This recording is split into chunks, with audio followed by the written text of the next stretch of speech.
¿Cómo están? Muy buenas tardes. Buenas tardes, Natalia. Buenas tardes. Buenas tardes, Janet. Bien. Hola, Gabriela. Antes de comenzar, les mandé al al grupo de WhatsApp cuándo va a ser la validación número 1. ¿Sí? Ténganlo en cuenta que va a estar habilitada desde el 17 hasta el 19 de junio. Buenas tardes, Nadia. Ahí estamos. Hoy comenzamos con lo que ya sería módulo número 2. ¿Sí? Entonces vamos a comenzar con nociones básicas de la psicología. Para comenzar, primero vamos a ver qué es la psicología. ¿Sí? La psicología o la psicología con S, sin P, es una ciencia social, ¿sí? Y es también una disciplina académica que está enfocada en ¿qué? En el análisis y en la comprensión de la conducta humana y de los procesos mentales. Bien, esos procesos mentales experimentados por individuos o por grupos sociales durante un momento o una situación determinada. Bien, bien. La psicología también tiene un campo de estudio. Ese campo de estudio es bastante amplio. ¿Por qué? Porque se centra en la mente, se centra en las experiencias humanas, ¿sí? Desde diversas perspectivas, desde diversas corrientes, desde diversas metodologías. Bien,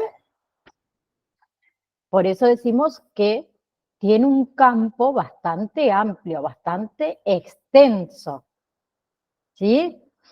Y algunas de ellas es, por ejemplo, las ciencias duras, el empleo de métodos científicos, ¿sí? Y otras que no se consideran apropiadas por el objetivo de estudio, ¿sí? Que también depende mucho del método y el abordaje propio de cada uno, pero no vamos a entrar tanto en detalle de eso. Lo que quiero que sepan es que la práctica profesional de la psicología suele dividirse entre la investigación académica, la educación y también lo que es la innovación educativa o el ejercicio clínico. ¿Bien?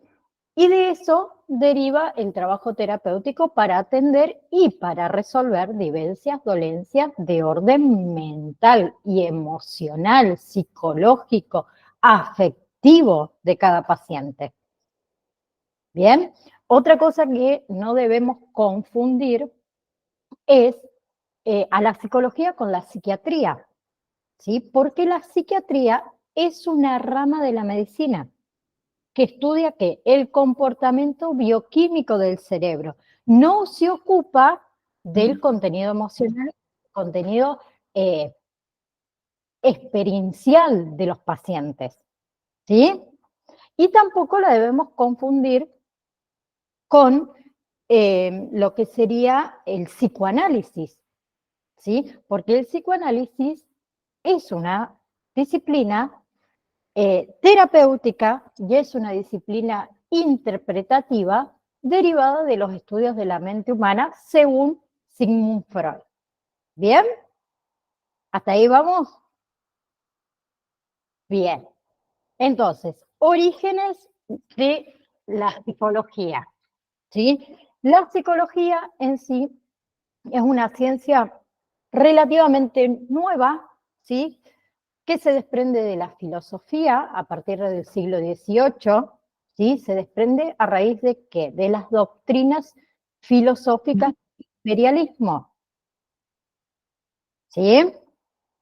Y ahí empezó a comprender, o se empezó a comprender lo que es la conducta humana, ¿sí? Con una serie de estímulos, con una serie de respuestas determinadas por nuestra biología, ¿sí? Y así nace la psicofisiología, que es la precursora del campo de la psicología. ¿Bien?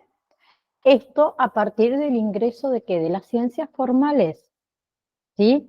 Con respecto al panorama del saber, y se da inicio a que a esa posibilidad de una psicología que ya no se basó meramente en lo teórico, sino en lo experimental. Bien, y tenemos el primer laboratorio de psicología experimental que se fundó en la Universidad de Leipzig, nunca me va a salir, en el año 1879 en Alemania, o sea, tiene nombre alemán, chicas, ¿sí? Para que lo sepan. Pero nosotros nos vamos a basar en cuándo comenzó la psicología, en lo que es la filosofía griega y la psicología en general, en Sócrates, en Platón y Aristóteles, ¿bien? Que se consideran los precursores de la psicología moderna. ¿Por qué? Por sus aportes, ¿sí? Por sus preocupaciones psicológicas. Entonces, tenemos a Sócrates que introdujo el método de la mayéutica, que se basaba en ¿qué? En preguntas sistemáticas para llegar ¿a qué? A definiciones precisas, ¿sí? Platón, por otro lado, utiliza otro método que se llama método dialéctico, que está basado en ¿qué? En el diálogo, ¿bien? ¿Para qué? Para poder alcanzar la verdad, para explorar la naturaleza, ¿sí? Y el destino del alma. Y por otro lado tenemos a Aristóteles, ¿sí? Que Aristóteles se enfoca en temas como el pensamiento, la memoria, la percepción, desarrolla también la lógica, ¿sí? Que son fundamentales para la psicología. Bien, ya, ahí está, bien, ya entrando a lo que es la Edad Media, hubo poco aporte a la psicología científica debido ¿a qué? A que había un enfoque más teológico. Luego tenemos Renacimiento e Ilusionismo que retoman valores ya que había griegos y promueven la reflexión personal y la expresión de la reflexión y la percepción íntima, ¿sí? Que eso se denomina como psicología de la primera persona. ¿Bien? Luego tenemos todo lo que es el romanticismo y lo que es la psicología científica, ¿sí? Que en el romanticismo ya expresa la vida interior, los afectos individuales, ya acercándose un poco más a lo que es la psicología científica, ¿sí? Y la psicología científica oficialmente fue reconocida en el año 1879, ¿sí? Que fue cuando se creó el primer laboratorio de psicología experimental en Alemania, ¿sí? Que lo creó Wundt. ¿Bien? Entonces, Wundt fue fundador del estructuralismo, que buscaba ¿qué? Descubrir la estructura de la mente. ¿Bien? Entonces la psicología evoluciona con influencias tanto de la filosofía como de la biología. Y se establece como una disciplina independiente, porque antes no era una disciplina independiente la psicología. ¿Sí? Luego tenemos en Estados Unidos los discípulos de Wundt, ¿sí? Que llevan la psicología a Estados Unidos. Y ahí alcanza su mayor desarrollo la psicología. Entonces, la psicología moderna tiene raíces en la filosofía griega, ¿sí? Evolucionando a través de distintas épocas y de distintos movimientos hasta convertirse en una ciencia independiente, ¿sí? Y en una ciencia diversificada. ¿Bien? ¿Hasta ahí vamos? Bien. Entonces, la psicología también presenta una enorme cantidad de ramas y divisiones, ¿bien? Que se pueden agrupar en dos conjuntos de acuerdo a las características comunes. Y tenemos la psicología básica, ¿sí? Que está ubicada como un campo del saber entre lo biológico del hombre y lo social o lo humano. ¿sí? La psicología básica se centra en ¿qué? En el entendimiento, en la recopilación de información sobre los procesos básicos del pensamiento humano. ¿Bien? La psicología básica también tiene subramas, que se las nombro para que ustedes las sepan. La psicología cognitiva, por ejemplo, que estudia los procesos mentales que le que permiten, digamos, el conocimiento, ¿sí? O sea, la experiencia, la percepción, la memoria, el lenguaje, el pensamiento, ¿sí? Luego tenemos la psicología del aprendizaje, que esa psicología se dedica al estudio de los procesos de adaptación y de cambio, ¿sí? Más o menos permanentes en cada individuo. ¿Sí? El modo, vamos a hacerlo más simple, el modo en el que el ser humano aprende. ¿Sí? Luego tenemos otra subrama de la psicología básica, que es, por ejemplo, la psicología evolutiva, que nosotros la vamos a ver en este cursado, que estudia que las distintas etapas del crecimiento y desarrollo de la psiquis humana a lo largo de toda la vida. Bien, tenemos también la psicopatología, que también nosotros lo tocamos en este curso, que estudia que las anormalidades o lo que son los trastornos de la psique. ¿Sí? Tenemos otra subrama que puede ser la psicología del arte, ¿sí? Que estudia todos los fenómenos de qué, de la creatividad, ¿sí? De la creación, de la expresión artística, desde un punto de vista, obviamente, de la mente humana. ¿Bien? Y tenemos la psicología de la personalidad, que esta intenta ¿qué? Construir modelos de comprensión de la personalidad humana. ¿Bien? La otra rama es la psicología aplicada, que también se conoce como psicología profesional, que es el conocimiento básico psicológico puesto al servicio de la resolución de problemas puntuales de una sociedad. Y la psicología aplicada también tiene subramas. ¿Sí? Tenemos la psicología clínica, ¿sí? Que es aquella psicología que lidia con los pacientes, podemos decirla. ¿Sí? Tenemos la psicología de la educativa también, que se centra en el aprendizaje, en el crecimiento del individuo. La psicología infantil, ¿sí? La psicología social, que se centra en los grupos humanos, en las interacciones humanas. Bien, tenemos otra subrama que es, por ejemplo, la psicología industrial, ¿sí? Que es muy similar a la psicología social, pero aplicada a diversos ambientes laborales. ¿Sí? Y obviamente las situaciones mentales involucradas en el trabajo. Tenemos después la psicología forense, que la psicología forense colabora con la justicia, ¿sí? En lo que es la comprensión mental de criminales, homicidios, otras situaciones límites. Y otra subrama es la psicología del deporte, ¿sí? Que se centra en estos conocimientos del campo atlético y deportivo. Entonces, tenemos, por un lado, ¿sí? Una de las ramas es la psicología básica y la otra rama es la psicología aplicada y cada una de ellas tiene subramas o subdivisiones. ¿Bien? Ahora, ¿cuál es el objetivo de la psicología? Objetivos generales. Es la comprensión de los procesos propios de la mente del ser humano. ¿Sí?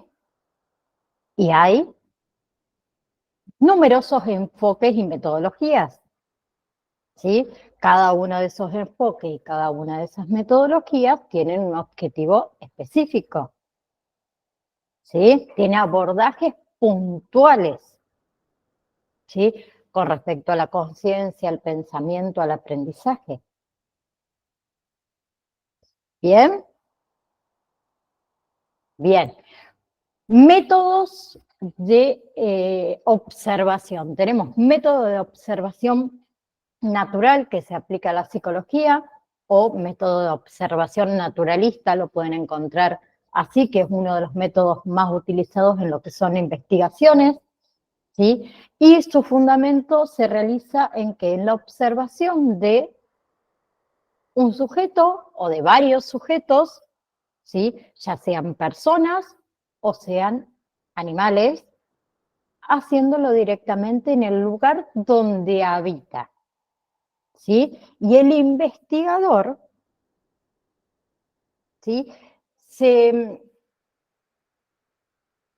mete, podemos decir, en su lugar, en su hábitat, sin perturbar. ¿Bien? ¿Por qué lo hace de esa manera? Porque tiene un fin. El fin es evitar cualquier tipo de interferencia que suponga un comportamiento diferente al que tendría si no lo estuvieran observando. ¿Bien? Es lo mismo que nos pasa a nosotros. A ver, en mi caso, entra el director a mi clase, ¿sí? Por más confianza que haya, mi comportamiento quizás va a ser distinto porque sé que me están observando, están ahí. Y cualquier cosita que yo haga, a lo mejor puedo recibir un reto, ¿sí? Cuando no me están observando, mi comportamiento es natural. ¿Se entiende la diferencia? Bien. Dentro de este método es fundamental entonces que la discreción en la observación está naturalista. Hay que evitar contaminar el escenario, las interacciones, ¿sí? Bien. Un ejemplo también podemos dar de observación naturalista es aquel en el que el individuo no se da cuenta de que está siendo observado, ¿sí? Entonces no le damos pie a la posibilidad de que su conducta se vea alterada por esa interrupción de un extraño en su entorno habitual. Y tiene ventajas, ¿sí? Este método. Una, obtener resultados reales, ¿sí? Sin ningún tipo de alteración. Bien, y la conducta del individuo que uno registra es la que debe suceder en su hábitat natural. Bien, otro método que se utiliza es el método experimental, que le permite a los investigadores identificar que la influencia de una variable en el comportamiento social, ¿sí? O también la manera en la que una conducta social influye en el comportamiento individual, ¿sí? Este tipo de método, el método experimental o la aplicación de este método, ¿qué hace el psicólogo? Crea una situación controlada, ¿sí? Y detecta las reacciones casuales de ese individuo. Bien, en esta implementación del método experimental se requiere que la observación, la manipulación y el registro de todas estas variables que influyen en el sujeto que se está estudiando. ¿Sí? Otro método que nosotros vemos es el método correlacional, ¿sí? Que se lleva a cabo cuando no es posible manipular, ninguna variable. Edad, sexo, el nivel socioeconómico del sujeto que se está estudiando. ¿Bien? Y se caracteriza este método ¿por qué? Por no modificar nada del campo natural. Bien, el investigador, el psicólogo, observa que la conexión de variables específicas que se van a producir de manera espontánea. ¿Bien? Entonces, un método bastante acertado, muy bueno, para lo que es la investigación de diferentes comportamientos, tanto individuales como sociales, ¿sí? No se requiere de experimentos, de intervenciones, ¿sí? Otro método es el método clínico, ¿sí? Que se realizan exámenes de casos individuales. Bien, y ahí se puede llegar a que una conclusión de diagnóstico. Bien, es el más utilizado, el método clínico. ¿Sí? Dentro de esta forma de psicología se puede reconocer técnicas tanto históricas, de observación, y también entra lo que es el psicoanálisis. Bien, entonces se realiza ¿qué? Una historia clínica. Esta historia clínica se realiza basada en ¿qué? En entrevistas, ¿sí? Tanto con la persona que asiste a la terapia como con la gente allegada, puede ser familiares, amigos, ¿sí? Cuidadores, acompañantes. Bien, entonces se analiza objetos que hayan sido producidos por ese paciente. Se analizan diarios íntimos, cartas, trabajos escolares, ¿sí? ¿Todo para qué? Para tratar de lograr tener la mayor información posible de ese caso en concreto, ¿sí? También se recurre en estos casos a observaciones, ¿sí? Por ejemplo, si el paciente está hospitalizado, bien, de esa manera le ayuda con este método para que para poder estudiar ese caso en profundidad, ¿sí? Y como les nombré antes, también dentro de este método clínico tenemos el psicoanálisis, ¿sí? Que es esta técnica creada por Freud, que plantea el hecho de que es fundamental conocer el inconsciente del individuo. ¿Para qué? Para poder entender las motivaciones de los actos de ese individuo. ¿Sí? Entonces, de esa manera se utiliza para poner en marcha el psicoanálisis, esta técnica que se llama la técnica de asociación libre. ¿Sí? El sujeto deja que los pensamientos fluyan hasta lograr expresar lo que pasa por su mente. ¿Sí? Otra cosa que se puede recurrir acá es a la interpretación de los sueños. ¿Bien? ¿Vamos hasta ahí? ¿Voy muy rápido? ¿Vamos bien? Bien, bien. Em, bien. Pruebas psicológicas. Vamos bien, profe. Bien. Nadie habla. Bien, por ahí viste que yo voy, por ahí voy muy rápido. Ustedes díganme, profe, baje un poquito, espere que me perdí, no sé dónde estamos, ni sé de lo que está hablando. Bien. Pruebas psicológicas, que también se usa en la psicología, ¿sí? Ya desde lo que es el siglo XIX se inició con esta idea de clasificar, ¿sí? Y de diferenciar, perdón, a los individuos, ¿sí? Según qué, sus conductas ante distintos estímulos y diversas ocasiones.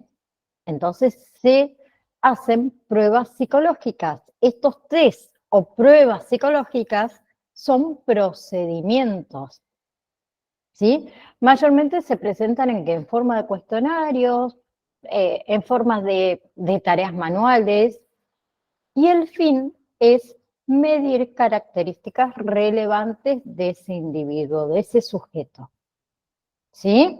Entonces son situaciones o son instrumentos estandarizados, son instrumentos controlados, confiables y válidos que se utilizan en psicología. Bien, entonces, pruebas psicológicas son procedimientos que se presentan a menudo en forma de cuestionario o de tareas manuales, cuyo fin es medir características relevantes. Bien simple. ¿Sí? ¿Qué son los cuestionarios? Son un apoyo complementario. Bien, los cuestionarios son preguntas. ¿Sí? Esas preguntas deben ser preguntas cerradas para que sea mucho más fácil. También hay preguntas semicerradas o abiertas. Si son preguntas cerradas, mucho mejor, porque el paciente, el sujeto tiene que contestar sí, no. ¿Sí? Pero se usa cualquiera de las tres. Y acá, según el tipo de respuesta que da el sujeto, ¿sí? Se ve cómo se sigue. ¿Bien? Luego tenemos que estas encuestas, que también son de apoyo, es un instrumento de apoyo, que consiste en ¿qué? Las encuestas, en tomar, digamos, un número de personas bastante grande, ¿sí? O un número de personas pequeño, cualquiera de los dos, para conocer ¿qué? La opinión que tienen sobre un tema específico. Entonces se hacen encuestas, ¿sí? Luego las entrevistas, que las entrevistas se realizan a una persona o a un número, ¿sí? Reducido de personas que pueden ser familiares, es una entrevista que se hace cara a cara, ¿sí? Es una entrevista obviamente que lleva un poco más de tiempo y tiene un objetivo. ¿Cuál? El diagnóstico, ¿sí? La intervención. ¿Bien? ¿Hasta ahí vamos? ¿Vamos bien? Entonces, tenemos entrevistas, tenemos encuestas que se usan, tenemos cuestionarios y tenemos test o pruebas psicológicas. ¿Bien? ¿Hasta ahí quedó alguna pregunta? ¿O quedó alguna duda? Porque seguimos con persona humana, si no. ¿No? Bien. De mi parte quedó claro, profe. Igual ibas, ¿cómo se llama? Explicando re bien. Si uno presta atención, se reentiende. Bien, gracias, Felicia. Bien, entonces sigo. Sigo con definición de... uy, esperen. No sé qué me puso un cartel la compu. No sé. Bueno, lo sacamos, no sé qué decir. Persona, perdón, persona humana, ¿sí? Esta definición de persona humana se puede abordar desde varias perspectivas, ¿sí? Filosófica, jurídica, biológica, psicológica. Bien. Definición entonces general de persona humana. Persona humana es un individuo, ¿sí? Perteneciente a la especie Homo sapiens, ¿sí? Que posee una serie de características y capacidades que lo distingue como un ser único y consciente. ¿Sí? Bien, esas características que tiene el ser humano tenemos la biología y la fisiología. Bien, desde una perspectiva biológica, la persona humana es un organismo, ¿sí? Que está caracterizado por ser, por una complexión física, ¿sí? Por funciones biológicas específicas. Bien, otra característica de persona humana es la conciencia y la autoconciencia. Una persona humana posee conciencia, ¿no? Capacidad de reconocerse a sí mismo como un individuo distinto, con identidades propias, ¿sí? Y que tiene continuidad a través del tiempo. Bien, otra característica de persona humana es la racionalidad, el pensamiento abstracto también, ¿sí? El razonamiento lógico, la habilidad para resolver problemas. Bien, entonces la persona humana puede reflexionar, ¿sí? Otra característica es el lenguaje y la comunicación. Tenemos la capacidad de desarrollar y utilizar sistemas más complejos de comunicación, ¿sí? Tanto del lenguaje hablado como del lenguaje escrito. Entonces nos permite eso, que la transmisión de conocimientos, de culturas, de experiencias, ¿sí? Entre generaciones, entre los individuos. Otra característica de la persona humana es la dimensión moral y ética. O sea, tenemos la capacidad de diferenciar entre el bien y el mal y de actuar en base a los principios éticos y morales. ¿Sí? Y esta dimensión, la dimensión moral y ética, también implica que la capacidad de asumir responsabilidades por las propias acciones. ¿Bien? Porque es fácil echar la culpa al otro. Lo que no es fácil es asumir responsabilidades por las acciones que nosotros generamos. ¿Bien? Otra característica del ser humano es con respecto a las relaciones sociales y emocionales. ¿Sí? Nosotros vivimos en sociedad, ¿sí? Y formamos relaciones interpersonales complejas, basadas ¿en qué? En la empatía, en el afecto, en la cooperación. Y sabemos que la vida social, o en sociedad, mejor dicho, también es fundamental ¿para qué?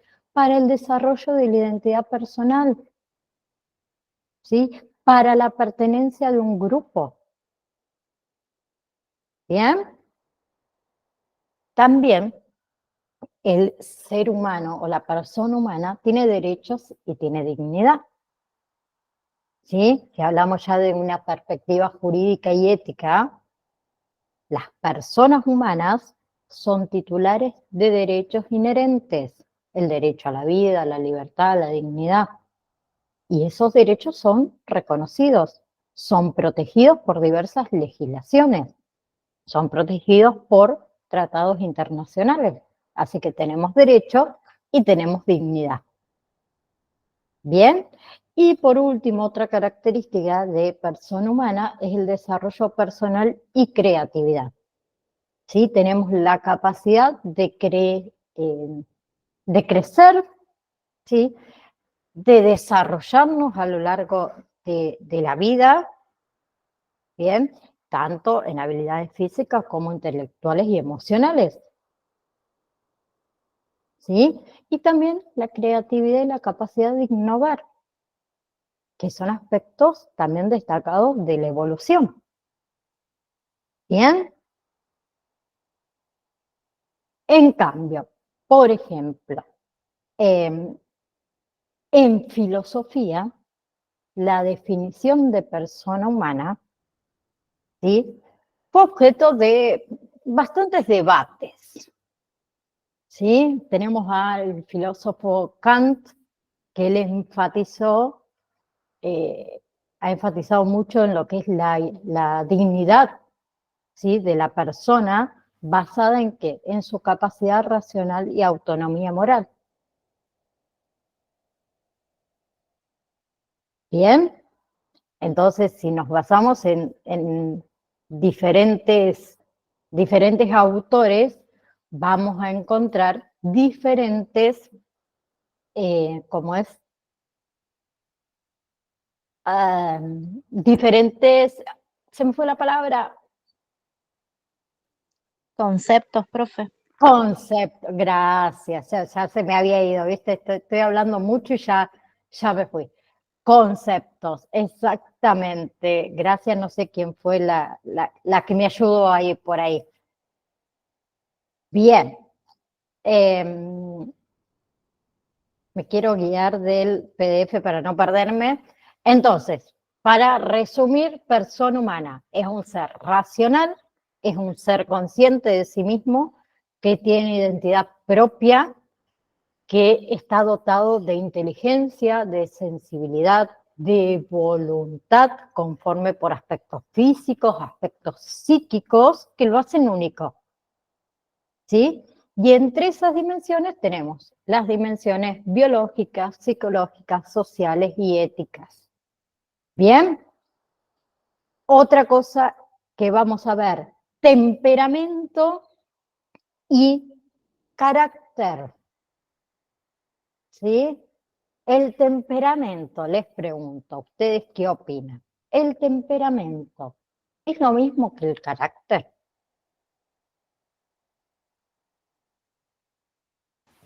No, profe. ¿Por qué, Felicia? ¿Qué crees? ¿Por qué no es lo mismo?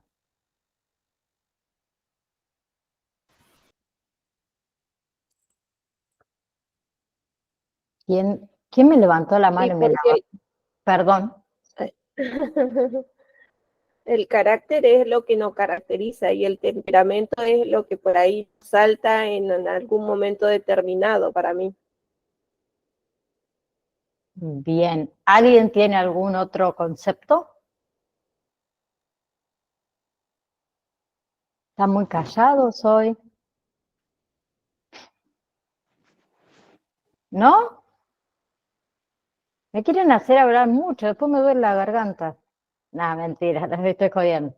Bien, gracias Felicia por participar. Entonces, temperamento y carácter son dos conceptos fundamentales en la psicología, ¿sí? En la psicología de la personalidad, ¿sí?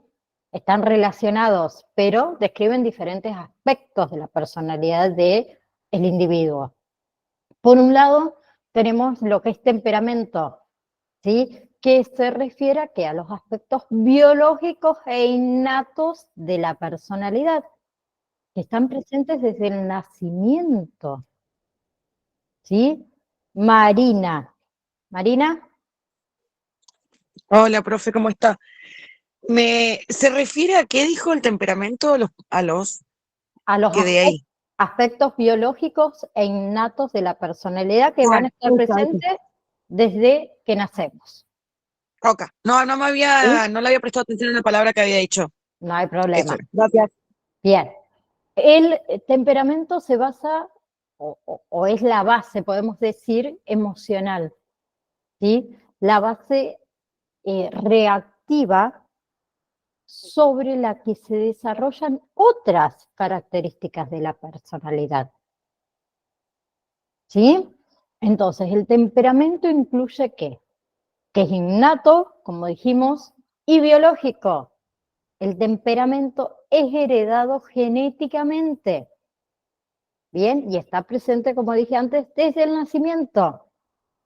Bien, y también influye en cómo un individuo responde emocionalmente a su entorno. Bien, el temperamento también es permanente, es relativamente estable a lo largo de toda nuestra vida. ¿Sí? ¿Se puede ir modulando? Sí, por experiencias, por el entorno. ¿Bien? Pero las bases temperamentales que cada uno de nosotros tenemos tienden a ser consistentes. ¿Bien? También el temperamento tiene reactividad emocional, ¿sí? Que influye aspectos como la intensidad, la rapidez de las respuestas emocionales, ¿sí? La sensibilidad que cada uno de nosotros tenemos a los estímulos. ¿Bien? También el temperamento eh, tiene bases fisiológicas. ¿Por qué? Porque está vinculado a estos factores fisiológicos y neurológicos. Hay estudios que indican que la diferencia en el temperamento puede estar relacionado con variaciones del sistema nervioso y del sistema hormonal. Ni hablemos nosotras las mujeres cuando estamos en nuestro momento. Nuestro temperamento cambia totalmente. Y ahí ya el mejor ejemplo que hay. ¿Sí? Aunque sea un ratito, pero no me van a venir a decir que no todas en ese momento cambiamos nuestro temperamento. Diría mi marido, ay, qué irritable que estás hoy. ¿Ya vino? Sí, se nota, uno lo despide. Bien. Y el carácter, ahora sí, el carácter se refiere a qué? A aspectos aprendidos, ¿sí? A aspectos desarrollados de la personalidad, que surgen a través de qué? De las experiencias, de la socialización, ¿sí? Y también tiene puntos o principales puntos. Uno es que es aprendido y es desarrollado el carácter. A diferencia del temperamento, el carácter se forma, ¿bien? Se forma a través de interacciones con el entorno, a través de la educación, a través de las experiencias personales, ¿sí? Bien. Otro punto principal de el carácter son los valores y la moralidad, ¿sí? Incluye valores, creencias, principios éticos que un individuo desarrolla. Y eso influye en cómo una persona toma decisiones morales y se comporta en diferentes situaciones. ¿Sí? El carácter también puede ser cambiante, ¿sí? Puede evolucionar con el tiempo, en respuestas a nuevos aprendizajes, a experiencias, a reflexiones personales, ¿sí? El carácter también lleva autocontrol y voluntad, ¿sí? La autodisciplina, la capacidad para trabajar hacia metas que tenemos nosotros a largo plazo. Está asociado con ¿qué? Con la fortaleza de la voluntad, con la persistencia. ¿Sí? Bien. Y tiene el carácter interacción también con el temperamento. ¿Sí? Aunque el carácter se desarrolla sobre la base del temperamento, puede influir y puede modificar las expresiones de las tendencias temperamentales que tenemos nosotros. Por ejemplo, una persona con un temperamento naturalmente irritable puede desarrollar, por ejemplo, un carácter que incluya técnicas afectivas del manejo de la ira. Y eso modifica nuestro... Bueno, tenemos controlado, mejor dicho, nuestro temperamento, porque no lo vamos a modificar, lo tenemos controlado. ¿Sí? Bien. Entonces, diferencias entre ambos. Uno, el origen. El temperamento es innato y es biológico. El carácter aprendido, ¿sí? Y se desarrolla a través de las experiencias. ¿Sí? Sí, Estabilidad. profe. Sí. No estaba ¿No? afirmando de que sí, de que estaba, gracias. Bien. Le decía, otra diferencia es que el temperamento es relativamente estable, como les dije antes, a lo largo de la vida. ¿Sí? El carácter puede cambiar y puede evolucionar. ¿Sí? Otra diferencia, el temperamento se centra en ¿qué? En la reactividad emocional y la energía, y el carácter en los valores, las creencias, las habilidades de autodisciplina. ¿Sí? Entonces, tanto el carácter como el temperamento son componentes esenciales de la personalidad humana. ¿Sí? El temperamento proporciona bases biológicas y emocionales. El carácter se desarrolla a partir de experiencias y aprendizajes a lo largo de la vida. Y juntos, tanto temperamento como carácter, ¿sí? Estos dos elementitos configuran la personalidad completa de un individuo, ¿sí? Influenciando ¿qué? Su comportamiento, sus relaciones, sus interacciones con el mundo. Bien, ¿quedó la diferencia Sí, profe, quedó claro, gracias. Bien. Un segundo. Ahí está. Bien. Próximo tema no, lo que sigue. No me quiero perder. Aparato psíquico.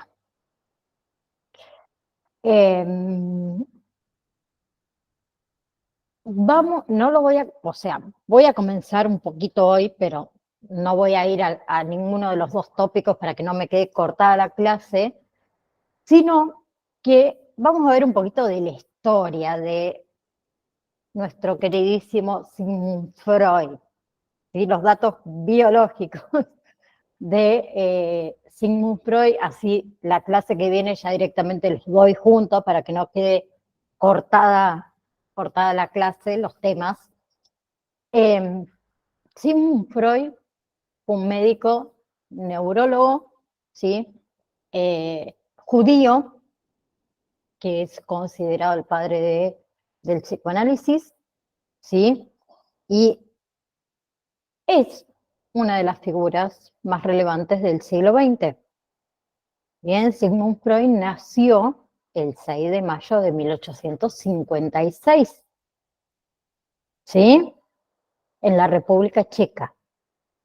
Y él murió en Londres un 23 de septiembre de 1939. Él tenía 83 años cuando falleció. Bien. Él, más que nada, como les dije, fue el fundador del psicoanálisis. Y él, su interés científico inicia como investigador. ¿Sí? Él se centró, como les dije antes, en el campo de la neurología. ¿Sí? Luego, progresivamente, va virtiendo todo en la psicología, en todo lo que son las afecciones mentales. Bien, él estudió en París, ¿sí? Y estudió todo lo que son las aplicaciones de la hipnosis en el tratamiento de la histeria, ¿sí? Luego de estar en París, vuelve a la ciudad de Viena, ¿sí? Y junto con otros médicos desarrollan el método catártico, para que sepan, nada más, ¿sí?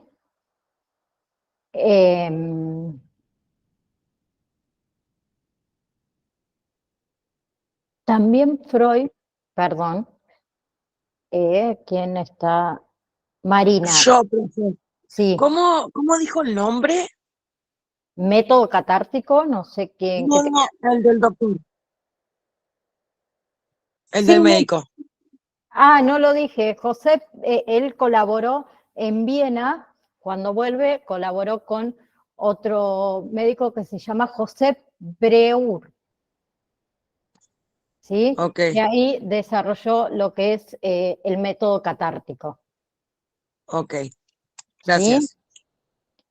Bien, entonces, Freud, ¿qué hizo? Empezó a estudiar los síntomas histéricos, ¿sí? También estudió los sueños, los actos fallidos, como estos olvidos, por ejemplo, los olvidos de los nombres propios, ¿sí? Entonces, él plantea la existencia de estos fenómenos psíquicos conscientes y fenómenos psíquicos que están fuera del alcance de la conciencia, ¿sí? Y que ambos sistemas tienen sus propias características de funcionamiento y también todas sus leyes. Bien, entonces para Freud el análisis de los sueños contribuyó en uno de los mejores caminos para conocer el funcionamiento del inconsciente, ¿sí? Y del aparato psíquico. Entonces él busca elaborar un método teórico, bien, para comprender el funcionamiento del aparato psíquico. Entonces él ahí habla del primer tópico que vamos a ver la clase próxima, la primera tópica freudiana, que se divide en 3 niveles. ¿Alguien sabe cuál es el primer tópico de Freud?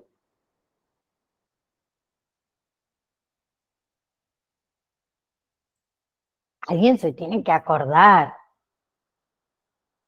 No. ¿Nadie? El primer tópico de Freud es el consciente, preconsciente e inconsciente. ¿Sí? Y el segundo tópico,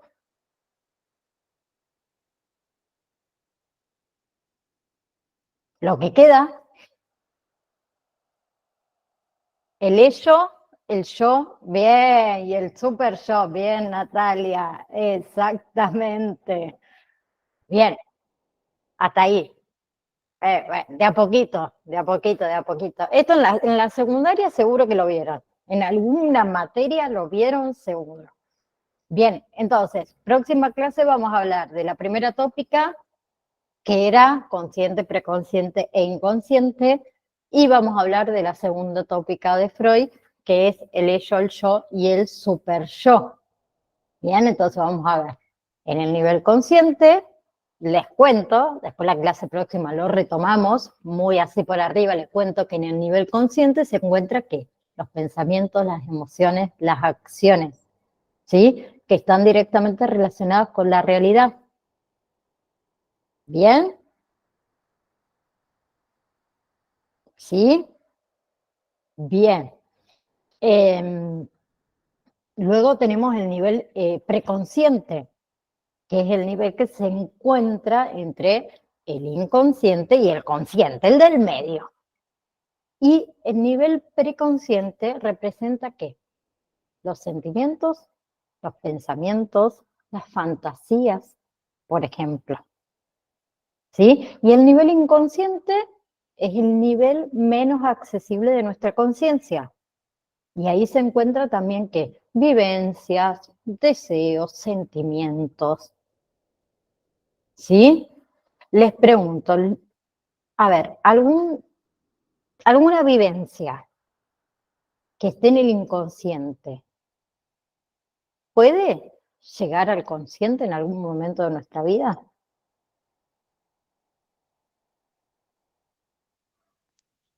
Supongo que sí, profe. Exactamente, sí, sí, sí. Es como que está ahí en reserva, está latente, pero se puede volver consciente. A lo mejor podemos volver a tener una experiencia parecida y esa vivencia que nosotros teníamos en el inconsciente vuelve por algún disparador. Y a través de lo onírico también, ¿Lo que? Perdón, Natalia. a través de los sueños Sí, pueden vivir también, ¿verdad? sí, totalmente, totalmente. Sí, por eso Freud hacía esto cuando, al hablar del psicoanálisis, hacía la alusión al iceberg, ¿sí? La punta de arriba, la punta saliente, ¿sí? La que sale sobre el nivel del mar, representa la parte consciente nuestra, ¿sí? Luego tenemos la otra franja ya sumergida, pero un poquito más superficial, ¿sí? Que corresponde al nivel preconsciente. Y el resto del iceberg, perdón, la parte más profunda, que es el inconsciente. ¿Sí? Igual lo vamos a ver bien, bien la próxima clase. Bien. Antes que nos retiremos, recuerden el examen. ¿Sí? Tienen habilitado desde el 17 al 19 de junio. ¿Sí? Pueden entrar dentro de esos 3 días a la hora que ustedes quieran, a partir del 17 a las 00:01, ya está habilitado y tienen tiempo hasta el 19 de junio a las 23:59 de la noche. ¿Hay alguna pregunta con respecto a las validaciones o cómo hacer la primera validación, que haya quedado alguna duda de la clase anterior que hemos estado viendo? Se hace a través del campo virtual, múltiple opción, verdadero o falso, emparejamiento.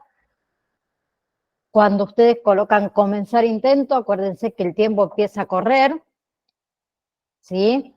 tienen 50 minutos para contestar el cuestionario y lo que queda hacer después de finalizar es simplemente apretar el botoncito que dice finalizar y enviar y automáticamente a ustedes les aparece la nota.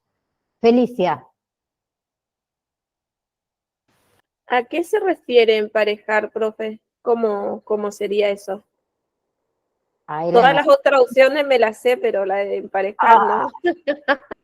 Ahí le mostramos. Déjenme que abra el campus virtual, así les muestro a los alumnos que no estuvieron quizá la clase.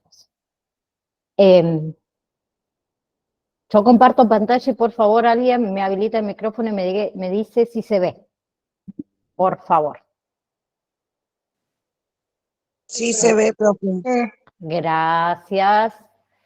Como siempre, no les muestro el de ustedes. Me voy a ir a farmacia.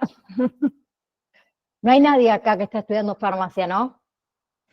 Lo voy a empezar a hacer, profe, así puedo ver. Bueno, una pregunta no pasa nada. Vamos a algún examen de farmacia que haya emparejamiento. Déjenme ver. Creo que en la validación, vamos a la validación 2 que seguro, no me acuerdo si en la validación 1 puse emparejamiento. Vamos a la 2. Bien, les va a aparecer de esta manera, ustedes van a tener obviamente validación número 1, la fecha de la validación, 17 de junio al 19 de junio. Bueno, tienen 2 oportunidades para hacer el examen, o sea, para sacarse un 6. Bien, acá abajo te lo dice, intentos permitidos 2, tiempo 50 minutos, y la calificación va a ser la calificación más alta que ustedes tengan de esos 2 intentos. ¿Sí? Supongamos que no hace falta que hagan los 2 intentos si ustedes aprobaron, pero supongamos que alguien hizo el primer intento, sacó un 5, va a ser el segundo intento para poder sacar 6 o más de 6 y esa va a ser su nota final.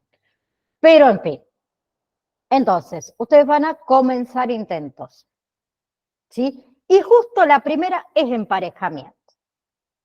Les va a aparecer de esta manera. Ejemplo, a ver, ahora que estamos viendo ellos, yo y super yo.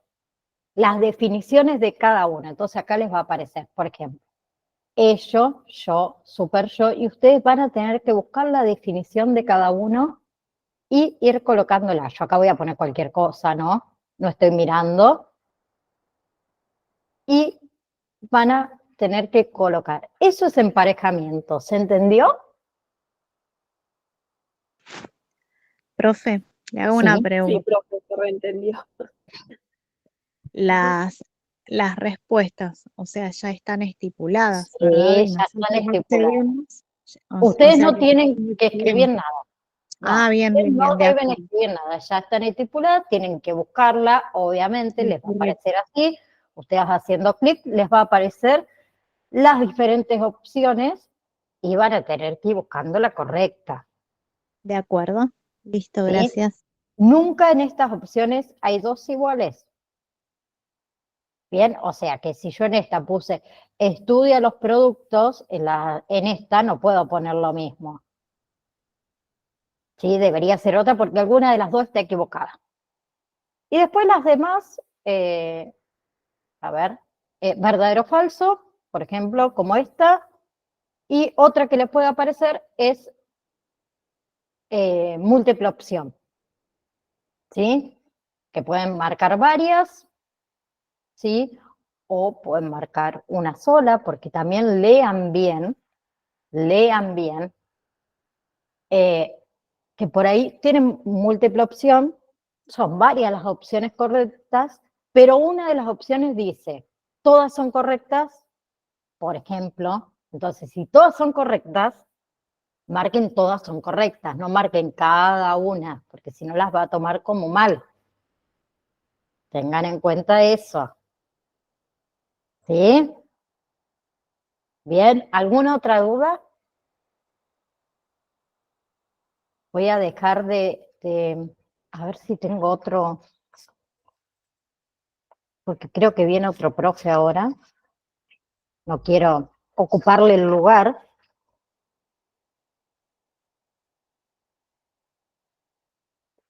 Sí. Voy a dejar de grabar y seguimos, si quieres.